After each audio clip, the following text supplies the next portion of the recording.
Why do you go somewhere that you're not? Because it's better than where you are. Unless you're aiming down. And then maybe you want to go somewhere worse, and you want to take people with you. But other than that, generally speaking, you're aiming up. Well, it might be a micro up, but it's not usually. That's the thing. So here's a way of understanding the narrative schema that we lay on the world. So the first is, there's a point A and a point B, and the narrative is a description of the starting point and the end point and the process to get there. And then a better narrative is, meta-narrative is a description of the process that occurs when that structure decomposes because it's no longer valid, a failure, a descent into something like chaos as a consequence, and then the reconstitution of a new narrative. And that's paradise, the fall, paradise. That's a very basic narrative. And that's the thing to imitate. Not just the narrative, the process by which narratives are generated and repaired. Okay, so now let's see if we can make that concrete, a little more concrete. Imagine you're writing a paper. Well, let's take that apart. Let's be precise about this as much as we can. Let's say you're typing first. Okay, so what does it mean that you're typing? Well, you're thinking, hypothetically, although I've read essays that would indicate otherwise, but hypothetically. So what are you doing? Well, you're moving your fingers, right? So this writing is dependent on embodiment.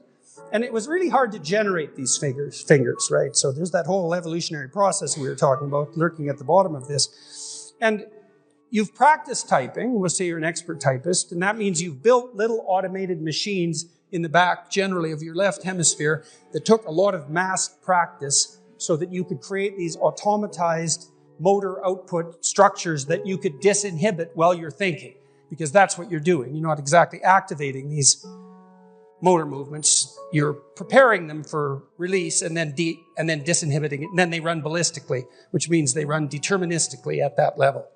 And so at the micro level, what you're doing isn't thinking. At the micro level, what you're doing are disinhibiting motor output systems. Okay, but then on top of that, you say, well, there's an overlay of abstract cognition. You're typing, well, what are you typing? Letter? Yes. A word? Yes. And you type the letter in relationship to the word. You're typing a phrase, right? You're thinking about a phrase, but not just a phrase, a sentence, but not just a sentence, a paragraph, the sequencing of the sentence within that paragraph, the paragraphs within the context of an essay. And maybe if you're writing a book, then the essay in relationship to the book. You're doing that, all of that at once. And so that's a series of nested narratives. So a cybernetic motor schema at the bottom, and then narratives. Because I could say, well, why are you typing the letter? To type the word. Why are you typing the word? To type the phrase, to type the sentence, to type the paragraph, to complete the sequencing of paragraphs, to write the chapter, to write the book. Why are you writing the book? Well, let's say you're a scientific researcher. You're writing a book about animal cognition. Why are you doing that? Well, maybe you're a professor, researcher, scientist, teacher. Well, why are you doing that? Well, maybe you're a good citizen, maybe you want to mentor people. Maybe you want to make the world a better place. Well, why are you doing that? Because you're imitating a divine ideal. Well, what do I mean by divine? Well, I mean supraordinate or deep. You can look at it either way. Well, why divine? Because that's how you experience it. It's not a proposition. You might say, well, what does that have to do with divine? The divine? Well, have it your way. Use whatever word you want. Deep, profound, superordinate. It doesn't matter. It's all in the same semantic space. Then you think, well, what does that mean practically? Well, that's a good question. You might also ask yourself, what does the dissolution of that mean? And what does antipathy towards that mean?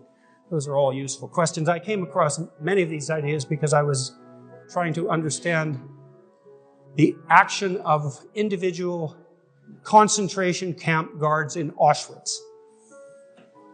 And I was trying to understand what I would have to be like to do that.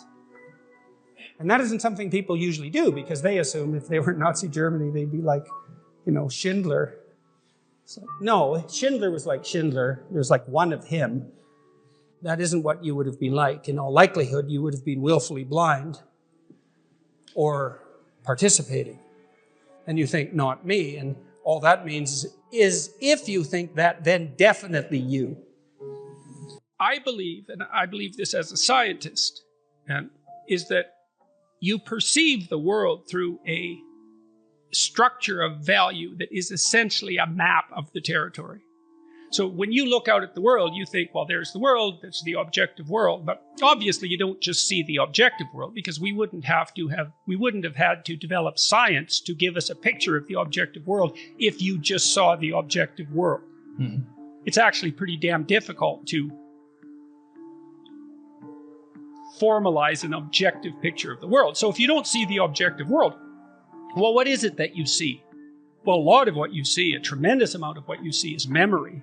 Like you don't know that, but your brain uses memory to represent things whenever it can because seeing the world is unbelievably challenging neurologically. And so we exercise the use of our central vision very selectively. We only look at what's important. Mm-hmm. Mm-hmm. Well, what's important is what's valuable. Well, you don't know that you're making an unbelievably complex, value-laden decision whenever you look at something. It's actually the frame through which you see the world. And it's a map. And the reason for that is, well, you have to do things. You have to get from point A to point B. Now, I derive part of this theory in Maps of Meaning from a book called The Neuropsychology of Anxiety by Jeffrey Gray. Gray developed a theory of emotion that's predicated on the idea that most of your emotions are experienced in relationship to a goal. Okay.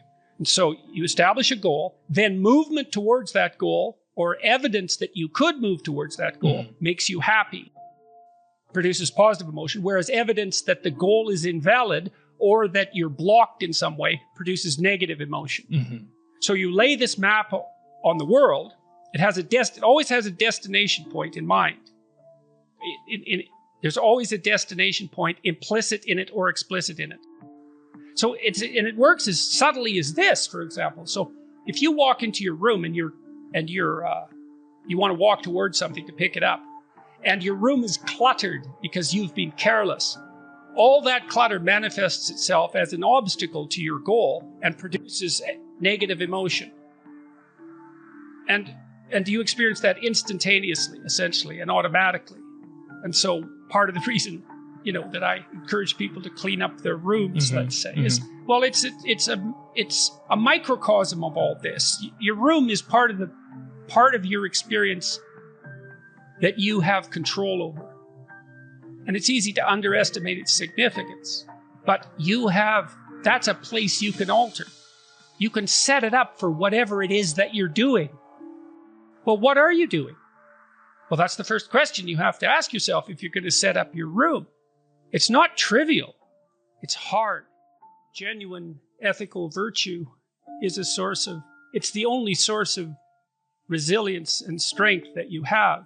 And it's also the place, as far as I can tell, that the meaning that allows you to set yourself against suffering resides. People talk about life and its meaning, and they say, well, life is meaningless, but people never mean that, because if you're in pain or you're terrified, you're overwhelmed with meaning.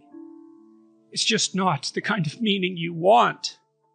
And it's not a reality you can talk yourself out of easily. And that's particularly true of pain, but it can also be true of anxiety. And so the question is there a reliable source of meaning that you can set against that? And what's its nature, if so? And so here's a way of conceptualizing it to some degree. So I'm currently in a rather remote location in northern Ontario. And one of the advantages to being here is that I can go out on my dock at night and I can look up and see the night sky. And when you see the night sky, when it's pitch black, you are face to face with something as near to the infinite as we can face in a prosaic day-to-day setting. And so there's an experience that goes along with that, and the experience is one of awe and wonder. And awe is a very interesting emotion. Let's say it's unbelievably ancient from a biological perspective. So if you feel awe, your hair might stand up on end. Mm-hmm. And sometimes you get that feeling, chills running down your back, say when you're listening to music that you particularly enjoy. And that's a variant of the reflex that prey animals have when they see a predator. Their hair stands on end so that they look bigger. Now, of course, they don't know that. So part of that feeling of awe is tied to our ancient mammalian heritage. It's a variation of the response we had to a predator. We're in the face of we're facing something much greater than ourselves. Mm-hmm. And so, but there's more to it if you think it through, because when you face the night sky, for example, or you face something, you confront something that fills you with wonder and awe, there's also a call to action that's sort of implicit in it. And maybe you think, well, the wolf is calling to the rabbit to be better at defending itself in some sense, to be a better rabbit, because otherwise, man, you're going to be eaten by the wolf.